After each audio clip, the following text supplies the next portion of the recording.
Mile Zero Fest. I'm Drew Kennedy. Welcome to the Harry S. Truman Little White House. We're going to take a look around inside. We're going to talk about some of the more notable things that have happened in this beautiful building. And at the end, we're going to take a trip around Key West that's unlike any I've ever taken before. Come with me. Nailed it. Yeah, baby. Come on in. Hi. This over here is one of the most interesting things on the first floor, I think. This is a poker table that was made by the Navy for President Truman. It's Key West mahogany. You got your chip holders here. The ashtrays are actually the end of anti-aircraft shells. They cut it off right there, and there you got your machine gun shell tray for your cigar. And of course, you know, poker not exactly accepted as a sin-free form of entertainment. So they of course made this cover to go on top of the table so that if members of the public were coming in to check it out, they would just see a nice round table in the corner. I love anything that gives us a little glimpse into the humanity of someone so powerful. And there's a couple of reminders of that all throughout the house, and we're going to check them out.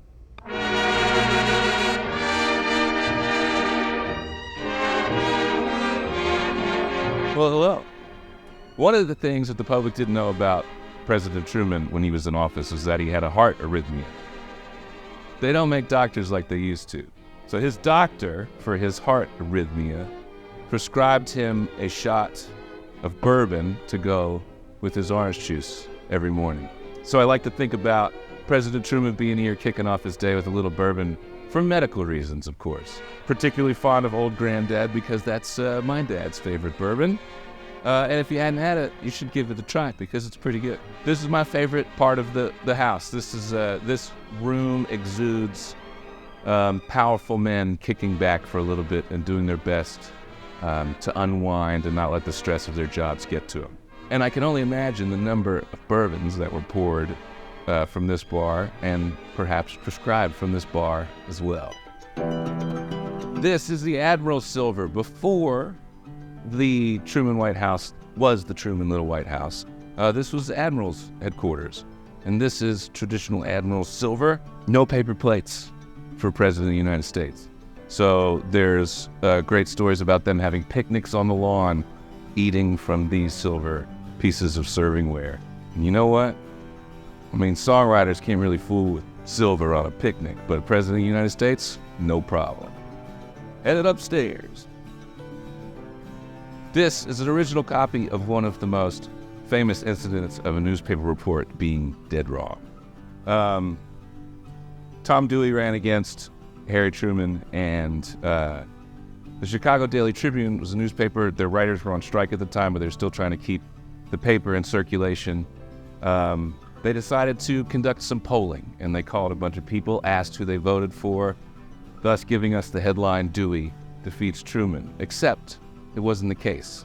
Truman had already gotten 302 electoral votes and a concession from Mr. Dewey, and then we have this famous picture of the man smiling as wide as can be, holding up a headline that is clearly wrong.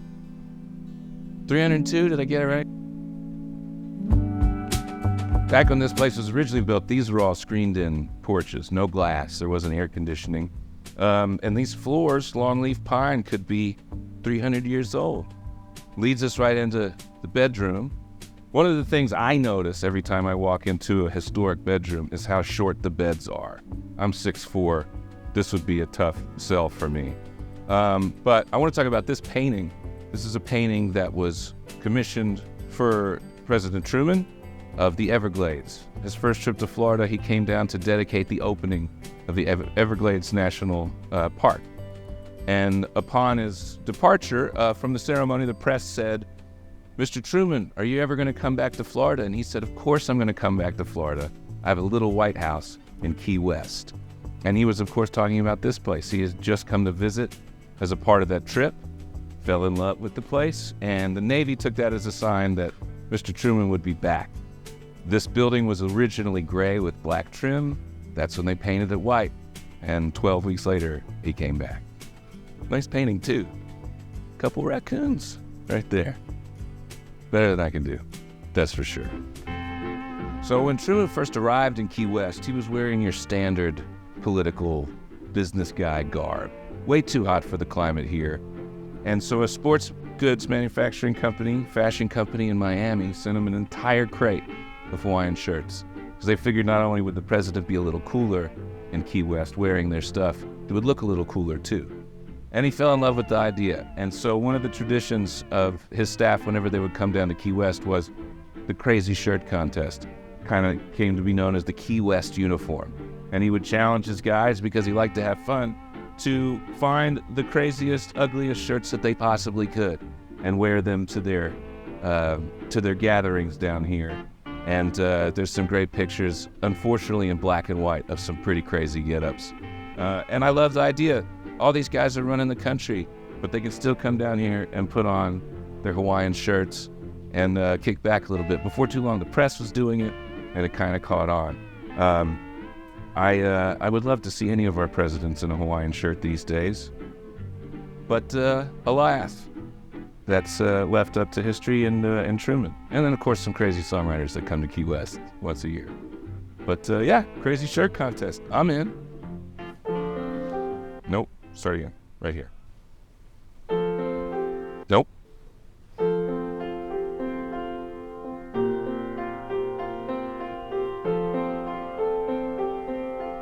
Oh, hey, I didn't see you there. This is Harry Truman's piano. He was an incredibly gifted piano player. There's some great recordings that you can find of him playing mostly classical stuff from memory. But again, another glimpse into Harry Truman the person, someone that loved music, was a gifted musician even from a young child.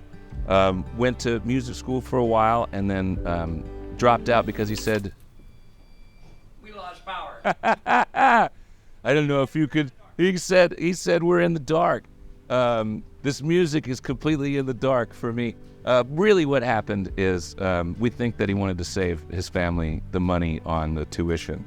But throughout his whole life, Truman playing the piano, playing right here in this room. Better than I can do it. Who doesn't lose power in Key West? So we know Truman had his morning shot of bourbon. He also had one shot of bourbon in the evening. I know, take it easy, people. President having 2 drinks a day, but it was a blood thinner, and we already talked about his arrhythmia. And so 2 shots a day. Truman lived through his 80s. His wife did the same thing. She lived into her 90s. And if 2 shots a day is the measure there, I figure I might live to be at least 150 years old. Now this is cool. The Cosmopolitan. Wow. Holy cow, it's the horn. Oh my gosh. If you got a presidential limo, you better have a presidential horn.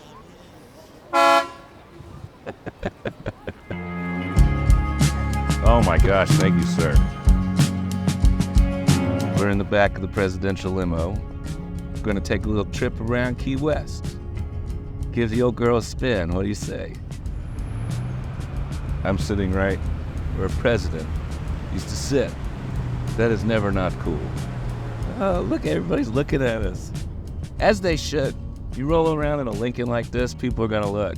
But this fabric right here, original. Truman sat right here on this fabric.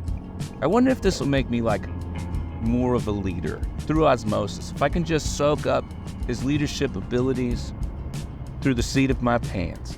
It's almost like a supermodel's walking down the street or something. And you can see it on everybody's faces when you're driving around. Everyone stops and points and looks. And I can guarantee it's not because I'm in it. It's because of it. I have the coolest job in the world. How do I get to do stuff like this? Just because I can rhyme words. Huh. And just ahead of us is the southernmost point in the United States of America. And we're rolling through in this baby. not a bad gig.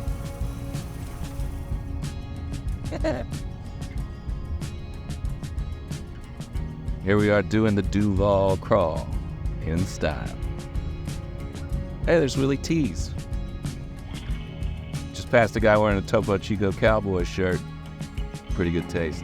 I wish he would have looked up and seen me. He'd have been like, hey, I'm right here. Look out, everybody, we're coming. We're coming, better pull over. This is the coolest. So great. All right, so let's say yeah. Sign my name, Mile Zero Fest 2024, and I said, thank you for giving us the greatest ride in Key West. Because you put a couple words together, you come up with some melodies, got some songs, get to travel, you get to experience things like this. Key West is no different. Key West has a lot of great places. We did the Hemingway House last year, doing the Truman Little White House this year. But everywhere you go, you can find something like this and learn a little bit about the places that you are visiting.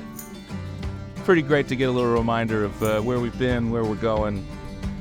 Maybe, just maybe, you meet the right people and you get a ride in a presidential limo. I'm Drew Kennedy. Thanks for joining us on the tour of the Harry S. Truman Little White House and for taking the sweetest ride around Key West that you could take. See you next time.